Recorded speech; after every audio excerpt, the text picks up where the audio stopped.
Hello friends, welcome back. My self S के अग्रवाल। और आज अपन इस वीडियो में डिस्कस करेंगे म्यूटेशन इन डीएनए। तो म्यूटेशन का जो टॉपिक है, इससे पहले भी अपन डिस्कस कर चुके हैं कि म्यूटेशन जो है वो दो प्रकार के होते हैं, या फिर अपन म्यूटेशन किससे कहते हैं कि डीएनए में या किसी भी जीन में अनवांटेड चेंजेज, कोई भी अनडिजायर्ड चेंजेस अगर होते हैं तो उन सभी को अपन किस में रखते हैं, म्यूटेशन के कैटेगरी के अंदर रखते हैं। तो म्यूटेशन जो है वो जीन या डीएनए में दो प्रकार के हो सकते हैं। एक तो है स्पॉन्टेनियस म्यूटेशन और सेकंड है इंड्यूस म्यूटेशन। स्पॉन्टेनियस जो है स्वतः होने वाले म्यूटेशन या म्यूटेशन जिनमें किसी भी कारक की या एजेंट की आवश्यकता नहीं पड़ती हो, तो उसे अपन क्या कहते हैं, स्पॉन्टेनियस म्यूटेशन। सेकेंड टाइप का है स्पॉन्टेनियस म्यूटेशन की अपन बात करें तो पहले जो लास्ट दो वीडियो हैं उनके अंदर आप देख सकते हैं प्लेलिस्ट में जाकर। आगे अपन थर्ड वीडियो में बात कर रहे हैं, तो इसमें सेकंड पार्ट आ जाएगा उसका, इंड्यूस म्यूटेशन। तो म्यूटेशन कैसे होता है, मतलब कोई भी एजेंट हो या कोई भी केमिकल, कोई रेज, कोई भी चीज़ जो म्यूटेशन कोज करने के लिए रेस्पॉन्सिबल हो, तो उस प्रकार का जो म्यूटेशन है उसे अपन क्या कहते हैं, इंड्यूस्ड म्यूटेशन कहते हैं। इंड्यूस्ड म्यूटेशन का मतलब है कि यहाँ किसी न किसी एजेंट की आवश्यकता होती है। जब कोई एजेंट यदि यहाँ पर प्रेजेंट है और उस एजेंट के कारण से म्यूटेशन कोज हो रहा है, तो उसे अपन क्या कहते हैं, इंड्यूस्ड म्यूटेशन कहते हैं। तो आगे अपन डिस्कस करते हैं इंड्यूस्ड म्यूटेशन की। जैसे अपन सेकेंड म्यूटेशन की बात कर रहे हैं, तो सेकेंड टाइप का जो म्यूटेशन है वो आ जाएगा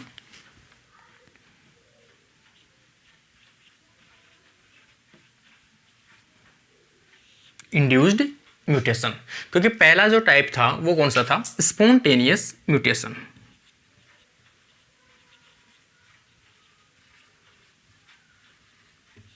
स्पॉन्टेनियस म्यूटेशन जिसमें किसी भी एजेंट की आवश्यकता नहीं पड़ती हो, तो उसे अपन किस कैटेगरी में रखते हैं, स्पॉन्टेनियस म्यूटेशन के अंदर। और जिसमें किसी एजेंट की आवश्यकता पड़ती हो तो उसे अपन किस में रखते हैं, इंड्यूस्ड म्यूटेशन। तो यहाँ पर नीड ए एजेंट जो क्या करता है, कोज म्यूटेशन, जो चेंजेज इन डीएनए और आरएनए। वो सभी केमिकल्स या सभी जो सब्सटेंस हैं, वो सभी सब्सटेंस क्या कहलाते हैं, एजेंट कहलाते हैं।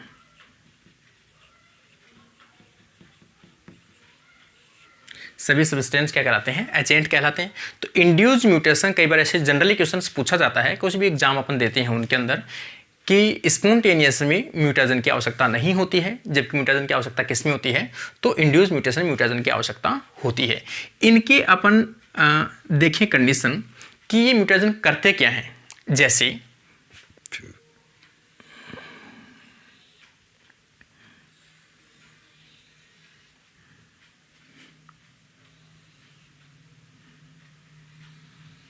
इस प्रकार से ये एक जेनेटिक मटेरियल या कहें अपन डीएनए है। इस डीएनए की होना क्या है, रेप्लिकेशन होना है। तो यहां पर जैसे अपन बात करें,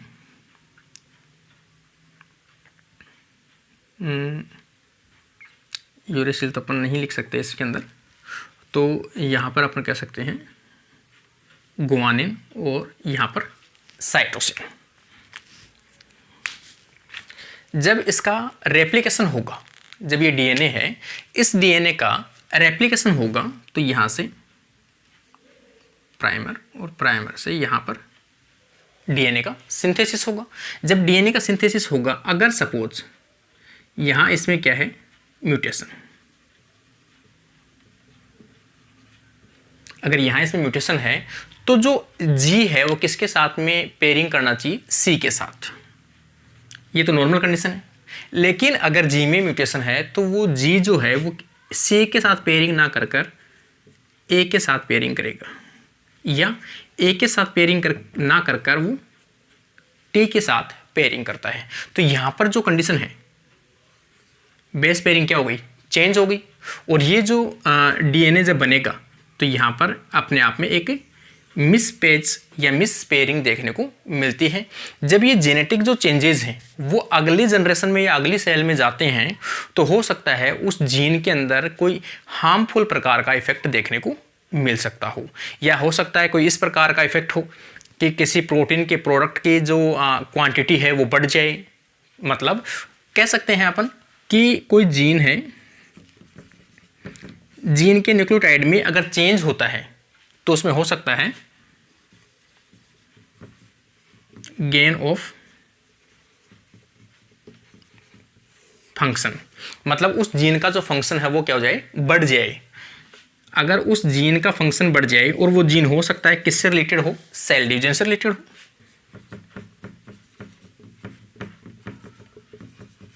या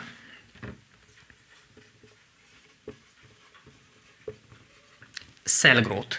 अगर इनके अंदर फंक्शन बढ़ जाए तो ये क्या करेंगे, सेल डिवाइड करते रहेंगे, और सेल डिवाइड करते रहेंगे तो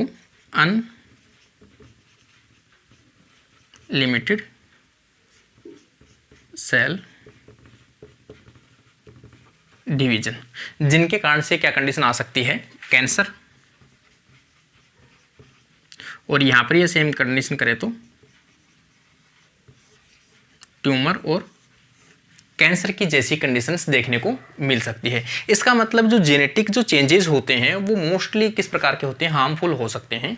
अदरवाइज अपन कह भी सकते हैं कि कुछ जेनेटिकल चेंजेस जो हैं, हेरिडेटरी जो चेंजेस हैं, वो हो सकता है कोई बेनिफिशियल भी हो, लेकिन बेनिफिशियल के चांसेस जो होते हैं वो क्या होते हैं, कम होते हैं, जबकि हार्मफुल के चांसेस है वो ज़्यादा होते हैं।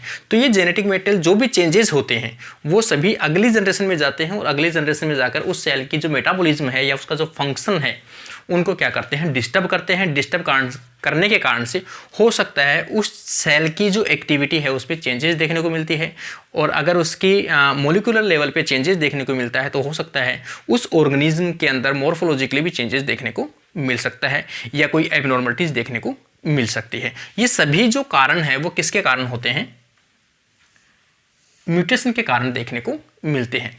जबकि कुछ कंडीशन में देखा जाए तो म्यूटेशन कैसे होते हैं, यूजफुल भी होते हैं, लाइक एज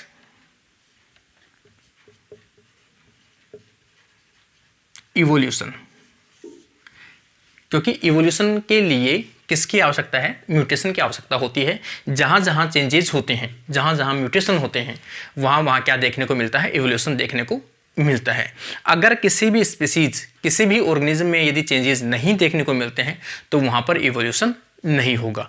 जैसे किसी भी दो पेरेंट है, मेल और फीमेल, उनसे होने वाली जो प्रोजेनी है उनमें भी जेनेटिक मेटेरियल के रिकॉम्बिनेशन होने के कारण से होने वाली प्रोजेनी है वो दोनों पेरेंट से कहीं ना कहीं हल्की डिफरेंट देखने को मिलती है। तो वो जो ये सभी चीज़ें जो हैं वो किसके कारण से हैं, म्यूटेशन के कारण से, चेंजेस होने के कारण से इवोल्यूशन के लिए रेस्पॉन्सिबल है। लेकिन अपना जो मेन टॉपिक आज का है वो है कि इंड्यूस्ड म्यूटेशन किस किस कारण से हो सकते हैं, उनके बारे में आज अपन डिस्कस करेंगे। किसी भी एग्जाम में अगर आप बैठते हो तो इनमें से हमेशा आपको क्वेश्चन देखने को मिलते हैं, और जहां क्वेश्चन देखने को मिलते हैं वो अभी मैं साथ साथ आपको बताता रहूँगा कि किस प्रकार के जो क्वेश्चंस हैं वो देखने को मिलते रहते हैं। जैसे अपन फर्स्ट कारण देखें, फिजिकल म्यूटेशन।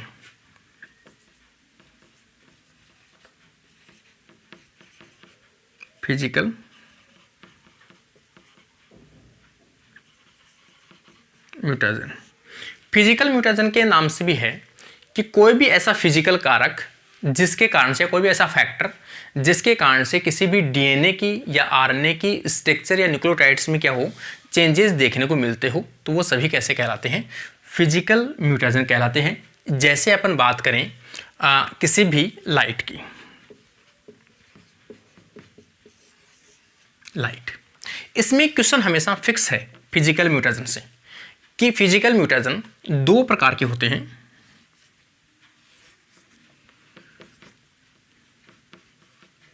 नॉन आयोनाइजिंग और सेकंड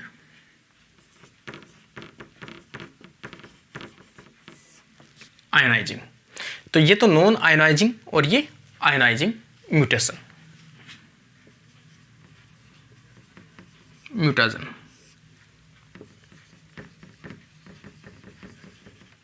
इनमें से क्वेश्चन हमेशा फिक्स पूछा जाता है, जैसे अपनी बायोलॉजी स्कूल लेक्चर से रिलेटेड है या कॉलेज लेक्चर से रिलेटेड है, CSIR नेट में बी पोर्शन वाला है, उसके अंदर खासतौर से हमेशा पूछा जाता है कि इनमें से नॉन आयनाइजिंग रेडिएशन या नॉन आयनाइजिंग म्यूटेशन कौन सा है, के एग्जाम्पल कौन से हैं, या फिर पूछा जाता है आयनाइजिंग म्यूटेशन के एग्जाम्पल कौन से हैं, या इनमें से कौन से नहीं है। तो इनका अपन सीधा सीधा सा आपको याद रखना है, नॉन आयनाइजिंग म्यूटेशन कौन से हैं। तो नॉन आयनाइजिंग मतलब जो अपन यूं कहें आयंस का फॉर्मेशन नहीं करते हो, नॉन आयनाइजिंग, और आयंस का फॉर्मेशन करते हो, और उन आयंस के जो एक्टिव आयंस हैं, उन एक्टिव आयंस के कारण से किसी भी जेनेटिक मटेरियल में अंदर डैमेज देखने को मिलता हो, तो वो आ जाएंगे सभी आयनाइजिंग म्यूटेशन। इनके नॉन आयनाइजिंग के एग्जाम्पल आपको सीधा से याद रखना है,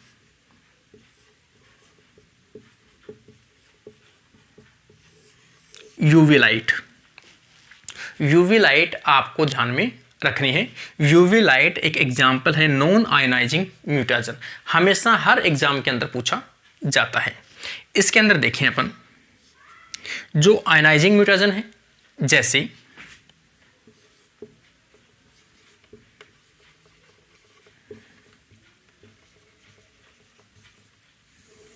ये alpha, beta and gamma rays, इनके कारण से हमेशा क्या होते हैं, आयंस क्रिएट होते हैं, और उन आयंस के कारण से जेनेटिक मटेरियल के अंदर डैमेज देखने को मिलते हैं।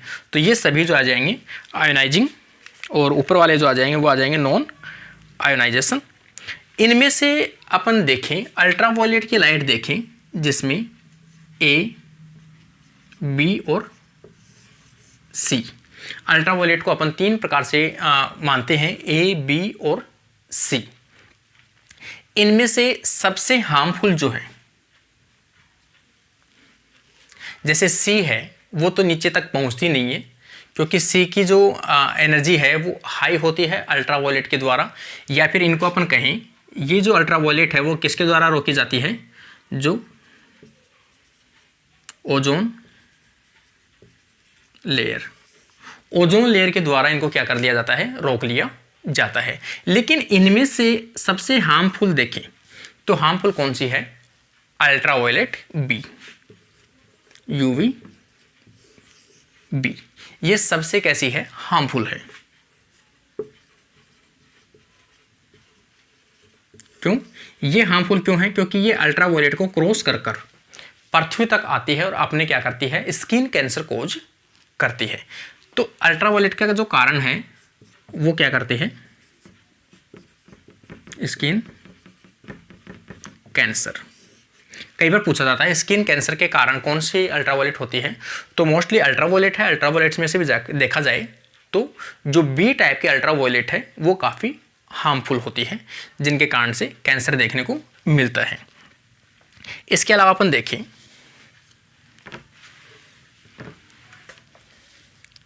कि जो अल्ट्रावायलेट जो है वो डीएनए के अंदर म्यूटेशन कैसे करते हैं। तो ये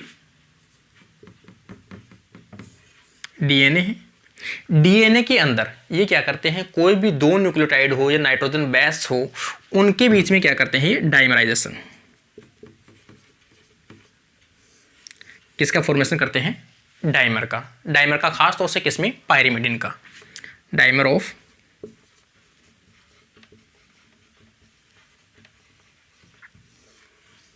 पायरिमिडिन। ये हमेशा आपको इंपॉर्टेंट याद रखना है, क्वेश्चन आता है हमेशा एग्जाम में कि डीएनए में अल्ट्रावायलेट जो है वो म्यूटेशन करती है, तो किस प्रकार का म्यूटेशन देखने को मिलता है। तो पायरिमिडिन जो है उनमें क्या होता है, डाइमर का फॉर्मेशन कर दिया जाता है। खास तौर से डाइमर का जो फॉर्मेशन किया जाता है वो किया जाता है थायमिन डाइमर। थायमिन का डाइमर बना दिया जाता है, जिसे अपन टी डबल बॉन्ड टी के द्वारा डिनोट करते हैं। तो ये 2 थायमिन के बीच में एक बॉन्ड क्रिएट होता है, जिसे साइक्लोब्यूटेन के नाम से भी जानते हैं।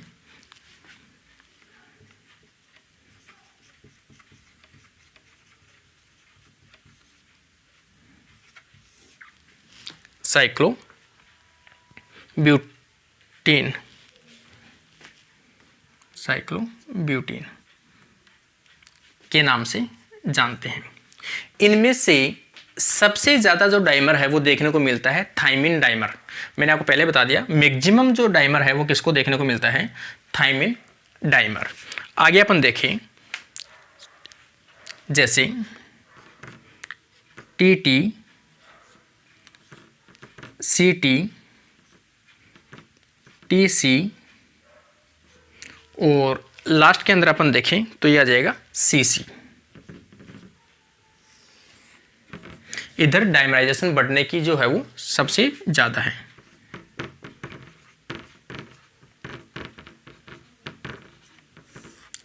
अगर आपको इनका रेशियो पूछा जाए या इनको अब बढ़ता हुआ क्रम पूछा जाए या घटता हुआ क्रम पूछा जाए तो सबसे ज़्यादा जो डाइमर बनते हैं वो किसके बनते हैं, हमेशा TT के बनते हैं, उससे कम C और T के बनते हैं, उससे कम T और C के बनते हैं। सेकेंड वाला है CT और थर्ड वाला है TC और फोर्थ वाला है CC। इस प्रकार सबसे ज़्यादा जो डाइमर बनते हैं वो देखने को मिलते हैं किसमें, थायमिन के डाइमर। किसके कारण से, अल्ट्रा वायलेट के कारण से। अल्ट्रा वायलेट में भी सबसे मोस्टली जो हार्मफुल अपनी अर्थ तक पहुंचती है वो कौन सी पहुंचती है, बी पहुंचती है। लेकिन वैसे देखा जाए सबसे हार्मफुल जो होती है वो कौन सी होती है, सी होती है। लेकिन सी जो है वो यहाँ तक पहुंच नहीं पाती है, ओजोन के द्वारा उसको रोक लिया जाता है। लेकिन जो पहुंचती है उनमें से सबसे ज़्यादा देखा जाए तो बी जो है वो हार्मफुल होती है, इसलिए ये जो बी है वो हार्मफुल है। तो ये आयनाइजेशन, इसका अपन देखें जैसे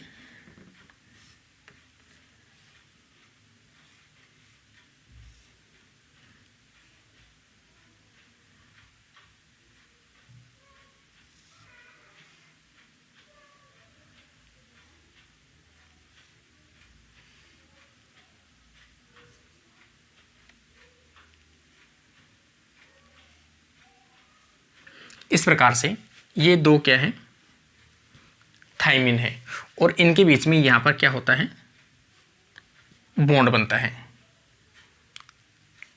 इस प्रकार से। तो ये क्या होते हैं, थायमिन के डाइमर होते हैं। तो ये जो कंडीशन थी वो तो थी नॉन आयनाइजिंग म्यूटेशन, जिसमें अल्ट्रा वायलेट जो है वो सबसे ज़्यादा रेस्पॉन्सिबल है। आयनाइजिंग रेडिएशन का मैंने आपको बता ही दिया, जो सबसे ज़्यादा कौन सा है, सेकंड जो पोर्शन है वो आ जाएगा आयनाइजिंग म्यूटेशन। इसमें आप जो है वीडियो को आराम से, ये जो नोट्स हैं वो आपके चाहे पीजी लेवल के हो या आप CSIR नेट के या किसी भी स्कूल लेक्चर, कॉलेज लेक्चर, किसी भी चीज़ के अगर इस टॉपिक की आपको रिक्वायर है तो ये टॉपिक काफ़ी हेल्पफुल होगा आपको। जो चीज़ें हैं मैं बता रहा हूँ वो बेसिक चीज़ें सभी आप नोट करते जाइए। सेकेंड टाइप का अपन देखें आयनाइजिंग म्यूटेशन, जो मैंने आपको पहले बताया है कि इसके लिए रेस्पॉन्सिबल है अल्फ़ा, बीटा और गामा रेज। ये किस प्रकार के एग्जाम्पल है, आयोनाइजिंग म्यूटेशन है। आयोनाइजिंग जो म्यूटेशन है वो क्या करते हैं, ब्रेक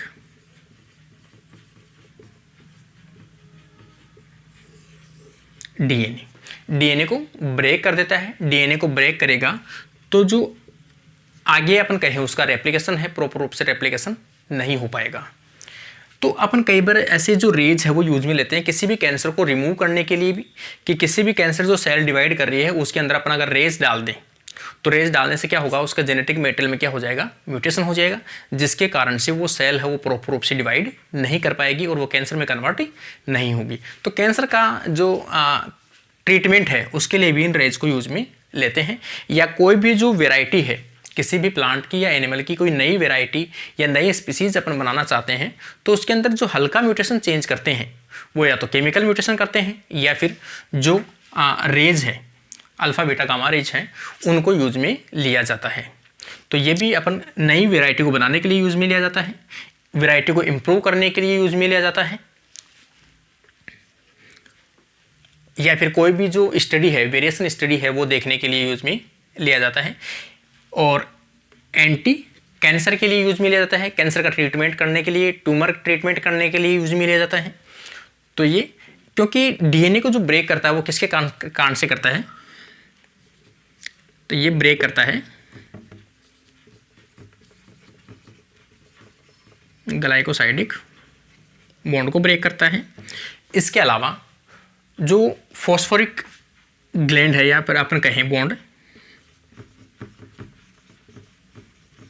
फॉस्फेट बॉन्ड जो बैकबोन होती है, इसकी डीएनए की बैकबोन होती है, जिनके अंदर फॉस्फोरिक एसिड प्रेजेंट होता है, उनके बीच में जो फॉस्फोरिक बॉन्ड पाया जाता है उनको क्या करता है, ये ब्रेक करता है, जिसके कारण से डीएनए क्या होता है, ब्रेक हो जाता है।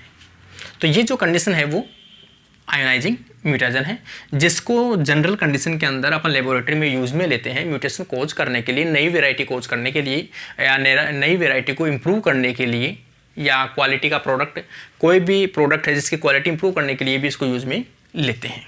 ये सेकंड जो था वो था इसका फिजिकल म्यूटेशन का। आगे अपन देखें chemical mutation.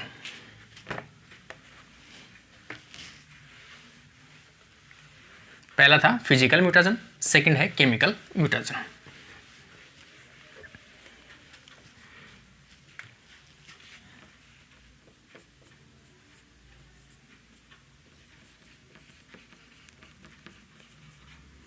Chemical mutation, second आ जाएगा केमिकल म्यूटेशन।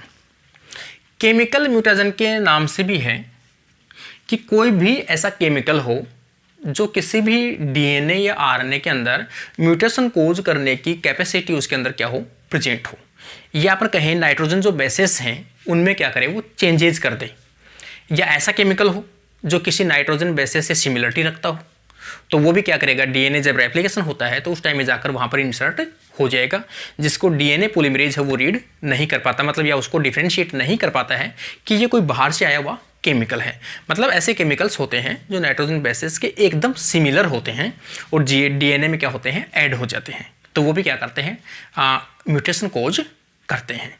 तो इस प्रकार से जो भी है केमिकल्स हो, तो कोई भी chemical substance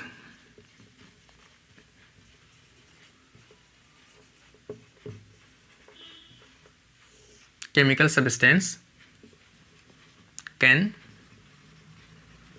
change in DNA, सभी कैसे कहलाते हैं, केमिकल म्यूटेशन कहलाते हैं। इन केमिकल म्यूटेशन की अपन एक एक एग्जांपल की बात करें। सबसे पहला आ जाएगा बेस एनालॉगस। बेस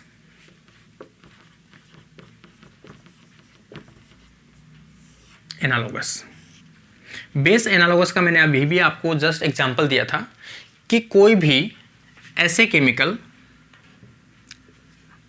कोई भी ऐसे एजेंट या chemical similar structure to nitrogen base,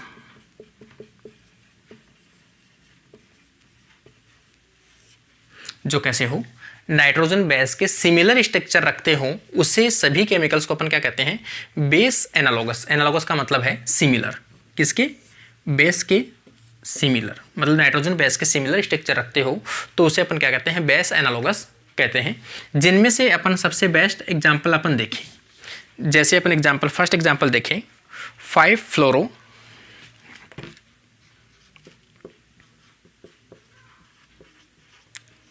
fluoro uracil और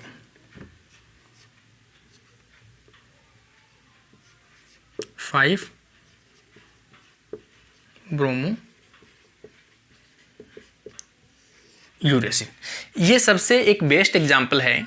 कई बार पूछा जाता है कि जो 5 फ्लोरो यूरेसिल और ब्रोमो यूरेसिल का एनालॉगस या किसके एनालॉगस है, तो किसके एनालॉगस है ये,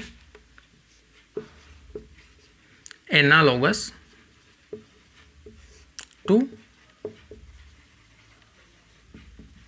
थाइमिन। किसके सिमिलर है ये, थाइमिन के सिमिलर होता है। क्यों, क्योंकि ये 5 प्राइम के ऊपर उसमें क्या प्रेजेंट है, फ्लोराइड प्रेजेंट है, मतलब फ्लोरो प्रेजेंट है, और यहाँ पर 5 प्राइम के ऊपर क्या प्रेजेंट है, ब्रोमो मतलब ब्रोमीन प्रेजेंट है। जैसे अपन स्ट्रक्चर देखें,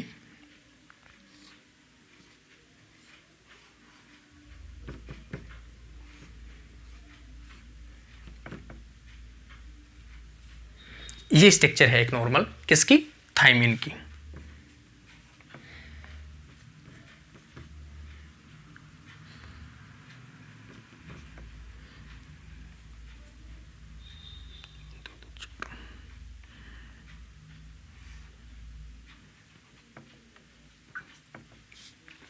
ये जो स्ट्रक्चर है वो किसकी स्ट्रक्चर है? एक थायमिन की, नॉर्मल ये किसकी स्ट्रक्चर है? यूरेसिल की स्ट्रक्चर है। लेकिन यहां पर अपन टर्म क्या यूज कर रहे हैं? 5 फ्लोरो यूरेसिल। मतलब इस पे अपन देखें 1 2 3 4 5 6, तो यहां पर आ जाएगा 1 2 3 4 5 6। तो यहां पर ये जो 5 है, 5 प्राइम, इस पर क्या प्रेजेंट है? मेथाइल ग्रुप प्रेजेंट हो, तब तक तो ये क्या है? थायमिन है। ये किसका है? थायमिन की स्ट्रक्चर है। लेकिन यहां पर मेथाइल ग्रुप जो है, इसकी जगह पर यहां पर क्या प्रेजेंट है? फ्लोराइड या फिर कहें फ्लोरीन प्रेजेंट है, या फ्लोरो ग्रुप प्रेजेंट है। सेम इसी जगह ब्रोमीन प्रेजेंट हो। ये कंडीशन जो देखने को मिलती है, ये किसकी स्ट्रक्चर सिमिलर है? थायमिन की। क्यों? क्योंकि थायमिन पे 5 प्राइम पर क्या प्रेजेंट होता है? मेथाइल ग्रुप प्रेजेंट होता है। तो ये जो यूरेसिल है वो किसके सिमिलर हो गया? थायमिन की। और यदि ये थायमिन की सिमिलर है तो बेस किसके साथ बनाएगा? ये एडेनिन की। तो ये जो स्ट्रक्चर है ये किस में देखने को मिलती है? बेस एनालॉगस जो थायमिन की सिमिलर स्ट्रक्चर है, 5 fluoro uracil 5 bromo uracil analogous to thymine, और बेस पेयरिंग करेगा किसके साथ में? एडेनिन के साथ में।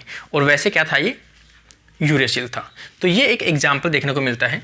जनरल कंडीशन के अंदर जो थायमिन होता है, थायमिन जो होता है उसके ऊपर चार्ज देखने को नहीं मिलता, क्योंकि मेथाइल ग्रुप प्रेजेंट होता है। लेकिन जैसे ही ये ग्रुप प्रेजेंट होता है, इसके ऊपर चार्ज कैसे आ जाएगा? इलेक्ट्रिकली या इलेक्ट्रिकली कैसे हो गया? ये नेगेटिव चार्ज। कई बार क्वेश्चन आ जाता है कि जब इसमें मॉडिफिकेशन होता है तो उसमें नेगेटिव चार्ज के जो पोर्शन है वो धीरे धीरे बढ़ने लगता है, तो इलेक्ट्रो नेगेटिव ग्रुप में कन्वर्ट होता है। तो ये कंडीशन देखने को मिलती है।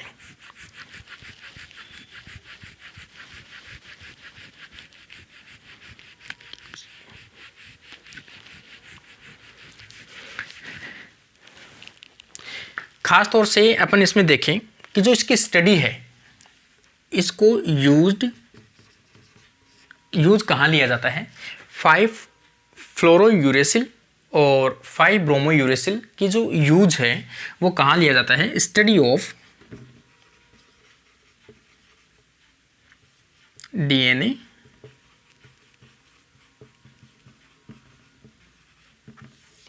रेप्लिकेशन। डीएनए रेप्लिकेशन को चेक करने के लिए भी 5 फ्लोरो यूरेसिल और 5 ब्रोमो यूरेसिल को यूज में लिया जाता है। तो ये तो पहला था बेस एनालॉगस।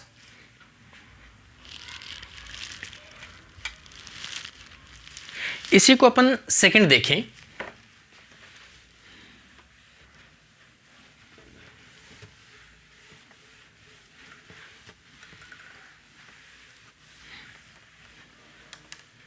बेस एनालॉगस में सेकंड अपन देखें,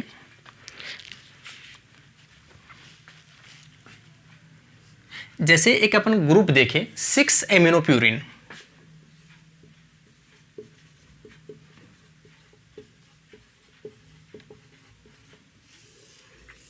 सिक्स एमिनोप्यूरिन जो है वो एक क्या है? गुआनिन है।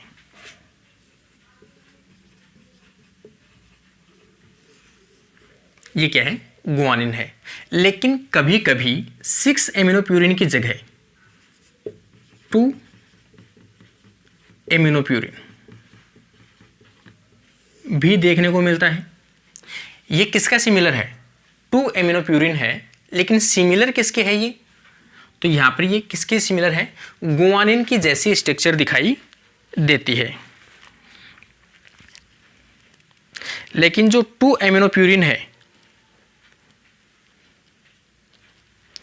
ये एनालोगस किसके होगा?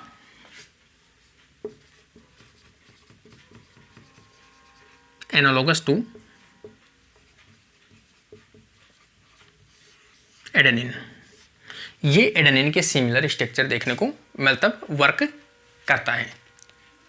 2 एमिनोप्यूरिन, इसकी स्ट्रक्चर अपन देखें जैसे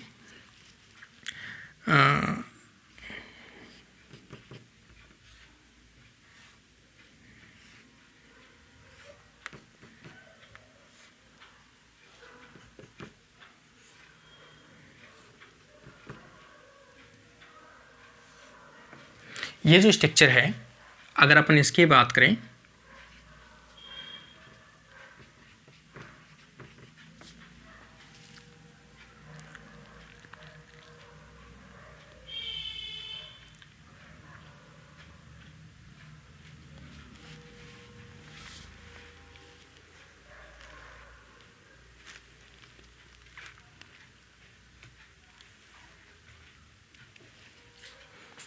ये स्ट्रक्चर की अपन बात करें 1 मतलब 1 2 3 4 5 6 7 8 9, तो यहाँ पर 2 पे जो है वो क्या प्रेजेंट है? एमिनो ग्रुप प्रेजेंट है।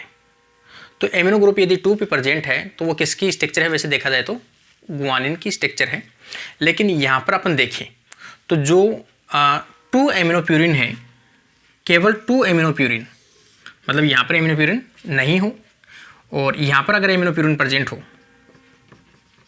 NH2, तो ये क्या है? गुआनिन है। तो ये कंडीशन जो है वो कौन सी है? गुआनिन है ये कंडीशन। लेकिन यहाँ पर अगर ये प्रेजेंट हो और यहाँ पर प्रेजेंट हो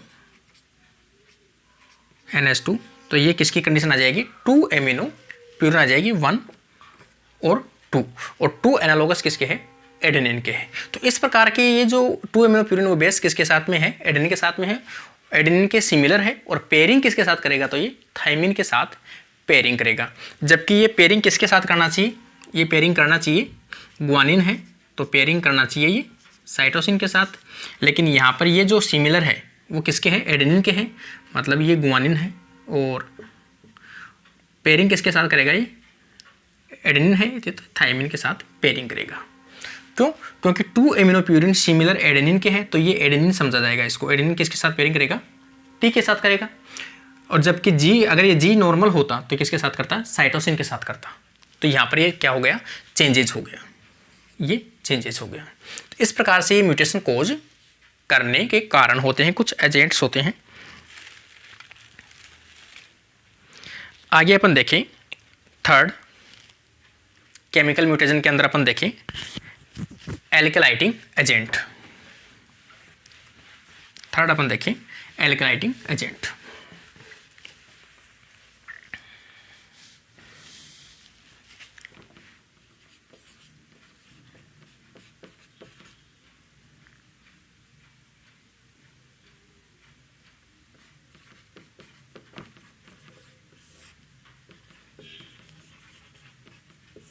या मेथाइलेटिंग एजेंट।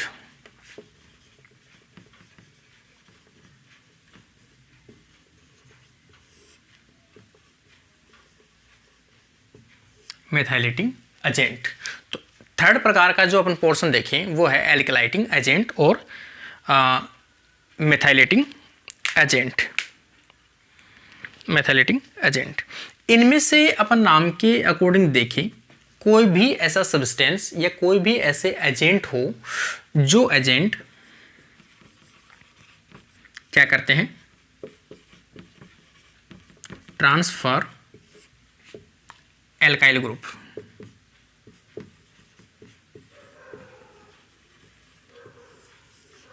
On base. खास तौर से कभी क्वेश्चन आपके सामने देखने को भी मिले कि इस प्रकार के जो एजेंट होते हैं और वो एल्काइल ग्रुप कौन से नाइट्रोजन बेस के ऊपर ट्रांसफ़र करते हैं, तो ये हमेशा ट्रांसफ़र करते हैं मोस्टली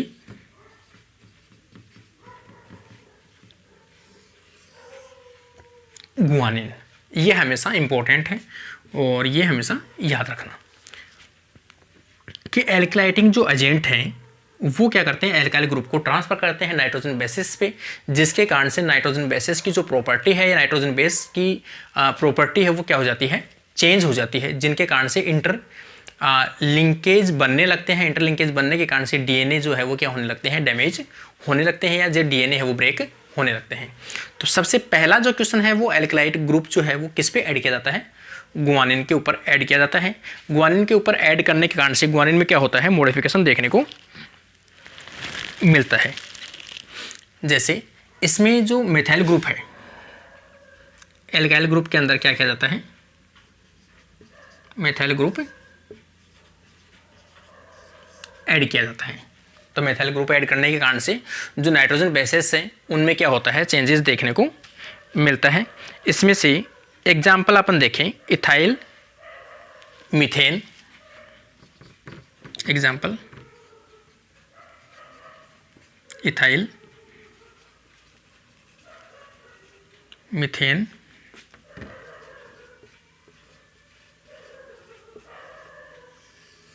सल्फोनेट, EMS जो एक किसके रूप में काम करता है, इथाइल मीथेन सल्फोनेट के रूप में काम करता है, जो मिथाइल ग्रुप को ट्रांसफ़र करने के लिए नाइट्रोजन मतलब रेस्पॉन्सिबल है। इसके अलावा अपन देखें ethyl nitroso urea, ethyl nitroso urea, ये भी क्या करता है, एक एल्कलाइटिंग एजेंट है जो मिथाइल ग्रुप को ट्रांसफ़र करने के लिए रेस्पॉन्सिबल है। इसके अलावा अपन देखें इनके कुछ एग्जाम्पल देखें, इनके कारण से बनने वाले या फिर इनके कुछ एजेंट्स देखें, जैसे और एजेंट्स देखें अपन। इनमें से सबसे इम्पोर्टेंट जो एजेंट है वो कौन सा है, साइक्लोफॉस्फोएमाइड, साइक्लोफॉस्फोएमाइड। इसके अलावा कुछ एक्स्ट्रा एग्जाम्पल्स देखें, जैसे क्लोरा एम्बुसिल,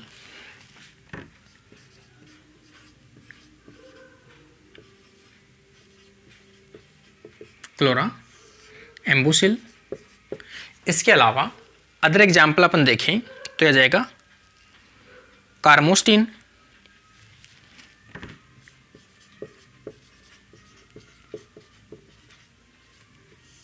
कार्मोस्टिन, ये भी क्या है, सभी एल्कलाइटिंग एजेंट के रूप में वर्क करते हैं। इसके अलावा अपन देखें टिनिडाजोल,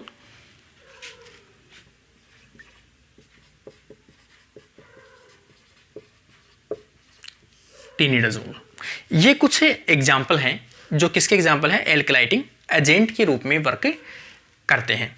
जैसे टिनिडाजोल की अपन बात करें तो टिनिडाजोल जो है वो क्या करता है, डीएनए को टारगेट करता है, टारगेट डीएनए।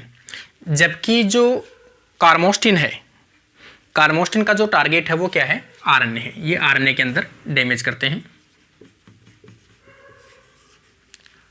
ये आरएनए को डैमेज करते हैं।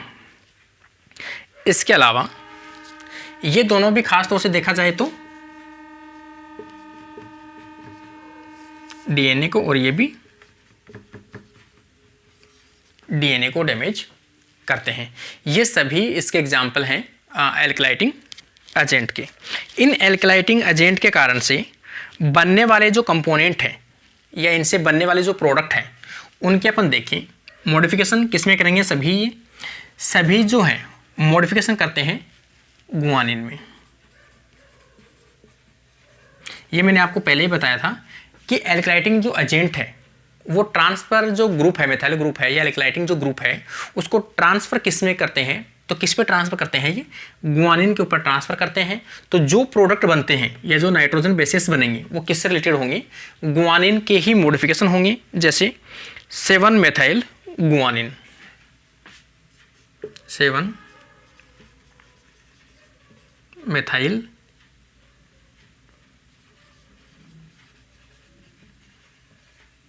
गुआनिन, ये इसका क्या है, एग्जाम्पल है या इसके मॉडिफिकेशन है। 3 मेथाइल एडेनिन, 3 मेथाइल एडेनिन जो इसके एग्जाम्पल हैं। इसके अलावा अपन देखें 3 मेथाइल गुआनिन, 3 मेथाइल गुआनिन, इसके अलावा O6 और मेथाइल गुआनिन, मेथाइल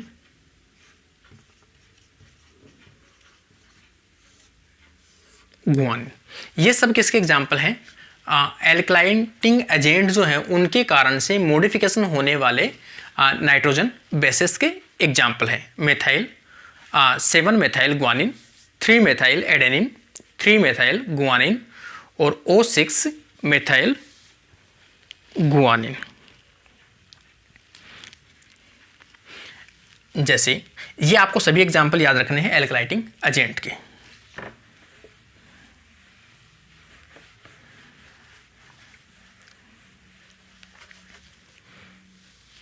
जैसे अपन इसका एग्जाम्पल देखें, पहले जो थ्योरेटिकल एग्जाम होती थी उनमें कई बार इनके डायग्राम पूछे जाते थे कि डायग्राम कैसे होते हैं। तो जैसे अपन इसकी एक डायग्राम देख लें अपन सिंपल सा, ये तो सब सिंपल से हैं, इसका देखते हैं अपन।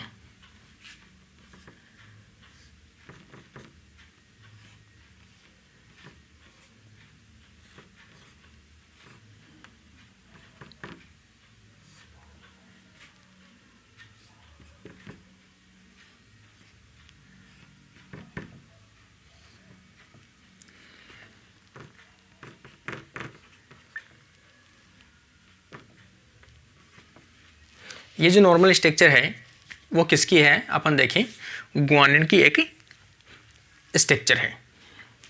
तो यहाँ पर जो O ग्रुप है इसकी जगह पर जो कीटो ग्रुप है, इस कीटो ग्रुप के साथ में क्या आता है, यहाँ 6 नंबर 1 2 3 4 5 और 6, इसके 6 के साथ में यहाँ पर CH3 ग्रुप बाइंड हो जाएगा। तो ये स्ट्रक्चर जो है वो कन्वर्ट हो जाएगी किसके अंदर, O6 मेथाइल गुआनिन। तो यहाँ पर ये जो डायग्राम है वो आ जाएगा 3 4 3 4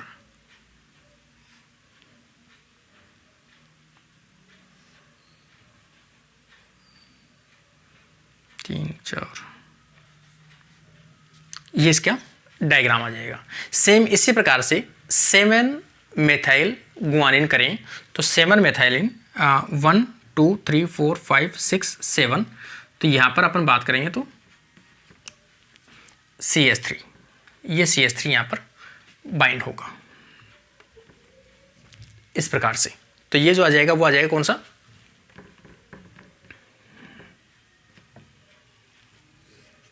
ये आ जाएगा 3 मेथाइल, तो 1 2 3, तो यहाँ पर अपन बात करें CH3 3 पे, तो यहाँ पर आ जाएगा 3 मेथाइल एडेनिन, और यहाँ पर बात करें तो 3 मेथाइल गुआनिन।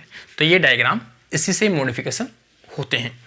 तो ये जो गुआनिन है इनमें म्यूटेशन होने के कारण से या फिर इनमें चेंजेस होने के कारण से ये क्या करते हैं, लिंकेज बनाते हैं या इंटर लिंकेज बनाते हैं। इसमें एल्कलाइटिंग एजेंट के कारण से, इन सभी के कारण से ये क्या करते हैं, डीएनए में क्रॉस लिंकेज को बनाते हैं। और क्रॉस लिंकेज बनाने के कारण से डीएनए में क्या होता है, टाइटनेस आती है। टाइटनेस आने के कारण से इसमें क्या होता है, डीएनए ब्रेक डीएनए ब्रेक होता है। और डीएनए यदि ब्रेक होता है तो इसका मतलब सीधे से है कि इसको अपन मतलब अपन इसकी बात कर रहे हैं एल्कलाइटिंग एजेंट, तो उनको अपन यूज में ले सकते हैं एंटी कैंसर।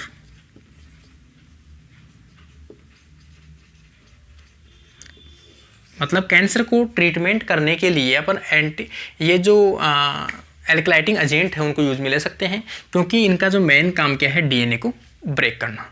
और डीएनए को कोई भी यदि ब्रेक करता है, सेल डिवीजन को रोकता है, सेल ग्रोथ को रोकता है, तो उसको अपन एंटी कैंसर के रूप में यूज में ले सकते हैं। और एंटी कैंसर के रूप में सबसे ज़्यादा जो यूज में आता है एल्कलाइटिंग एजेंट, वो मैंने आपको पहले ही बताया था, साइक्लोफॉस्फोएमाइड।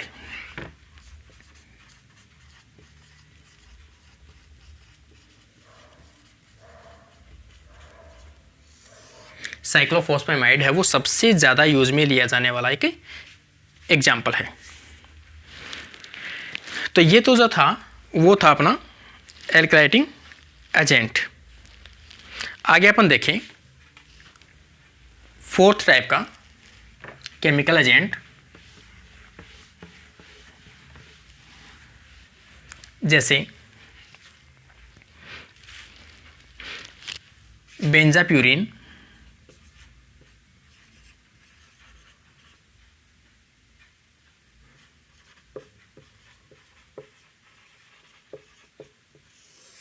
बेंजाप्यूरिन जो है वो एक केमिकल म्यूटेशन है।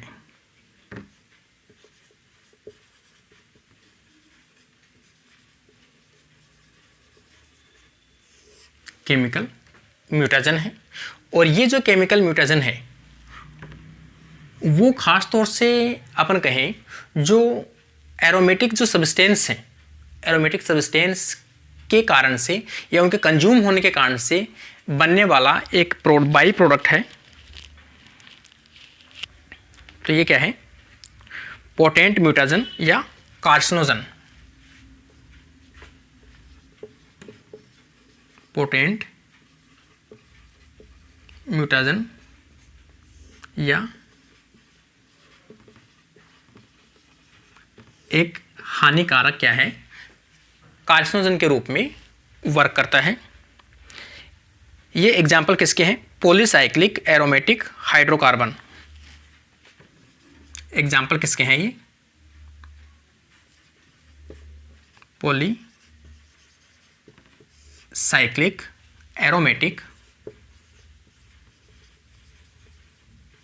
Aromatic hydrocarbon.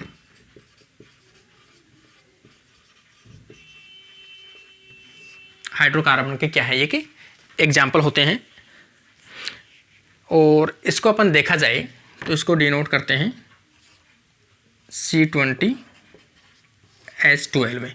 ये लगभग 20 कार्बन के आसपास होते हैं और इनके मॉडिफिकेशन होते हैं PAH। PAH के क्या होते हैं? ये मॉडिफाई होते हैं।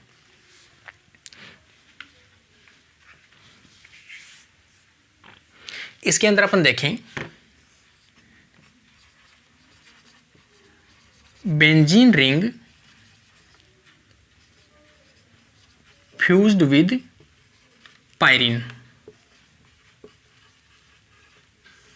पायरिन के साथ में क्या होता है? बेंजीन रिंग फ्यूज होती है, तो उसे अपन क्या कहते हैं? बेंजे या बेंजा पायरिन के नाम से जानते हैं। ये मैंने आपको पहले बता दिया कि इनका जो मेन फंक्शन है react and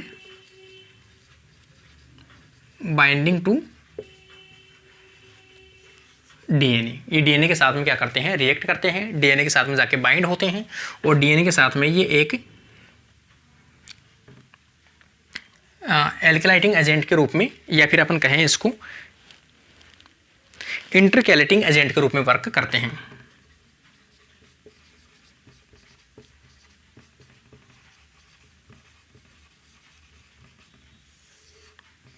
intercalating agent. Intercalating agent का मतलब है कोई भी जो जेनेटिक मटेरियल है, यहाँ पर उसके बीच में T है तो यहाँ पर इसके और यहाँ पर G है, तो इसमें बीच में जाकर क्या हो जाता है? ये ऐड होता है। तो ये जो भी नाइट्रोजन बेसेस हैं उनके बीच में जाकर क्या होते हैं? ऐड होते हैं, तो इसलिए इनको क्या बोलते हैं, इंटरकैलेटिंग एजेंट के नाम से जानते हैं। दो नाइट्रोजन बेसेस के बीच में जाकर क्या होते हैं, इंसर्ट होते हैं। तो ये जो एग्जाम्पल थे वो थी बेंजाप्यूरिन। बेंजाप्यूरिन जो खास तौर से हैं वो इस किस में पाई जाती है, ये खास तौर से बाई प्रोडक्ट के रूप में बनती है टोबैको, और टोबैको के अलावा अपन कहें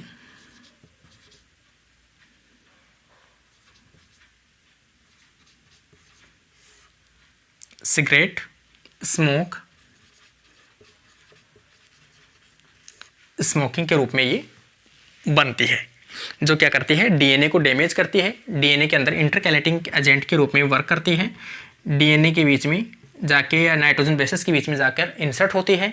तो जब डीएनए जो है या डीएनए का जब रेप्लिकेशन होता है, तो रेप्लिकेशन के दौरान क्या देखने को मिलता है कि डीएनए पॉलीमरेज इनको रीड करता है। उस टाइम में जो नाइट्रोजन बेसेस के बीच बीच में ये जो फंसे हैं इंटरकैलेटिंग एजेंट, इनको वो क्या करता है, एक नाइट्रोजन बेसेस के रूप में समझता है, और नाइट्रोजन बेसेस के रीड करके नाइट्रोजन बेसेस के समान इनके सामने कोई भी नाइट्रोजन बेसेस वो जोड़ देता है, जिसके कारण से क्या होता है, म्यूटेशन कोच होता है, क्योंकि इनको ये समझ नहीं पाता है कि ये नाइट्रोजन बेस है या फिर कोई केमिकल है। इन केमिकल के सामने क्या करता है, वो नाइट्रोजन बेस को ऐड कर देता है, जिसके कारण से डीएनए में क्या होती है, एक अदर सीक्वेंस देखने को मिलती है। तो ये केमिकल कोज करती है, या केमिकल म्यूटेशन कोज करती है। इसके अलावा एक एग्जाम्पल इसके देखें अपन, इसका एक इथिडियम ब्रोमाइड है, इंटरकैलेटिंग एजेंट के रूप में पूछा जाए आपको तो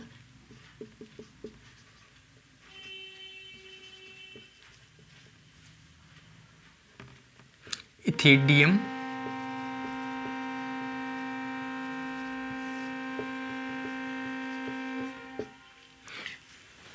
इसको अपन देखें, ethidium bromide, ethidium bromide. Ethidium bromide का भी कई बार पूछा जाता है कि इथिडियम ब्रोमाइड क्या है। वैसे देखा जाए तो एक डीएनए की एक डाई है, जो डीएनए को स्टेन करने के लिए अपन जेल इलेक्ट्रोफोरेसिस के अंदर यूज में लेते हैं, और इथिडियम ब्रोमाइड जो है वो डीएनए के अंदर क्या करती है, इंटरकैलेटिंग एजेंट के रूप में वर्क करती है।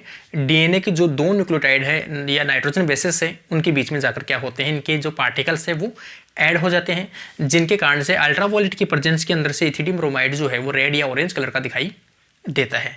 जब अपन स्टडी करते हैं डीएनए की जेल को अल्ट्रावायलेट एपरेटस के ऊपर, तो उसमें अपने को देखने को मिलता है कि डाई जो है वो कलर शो करती है।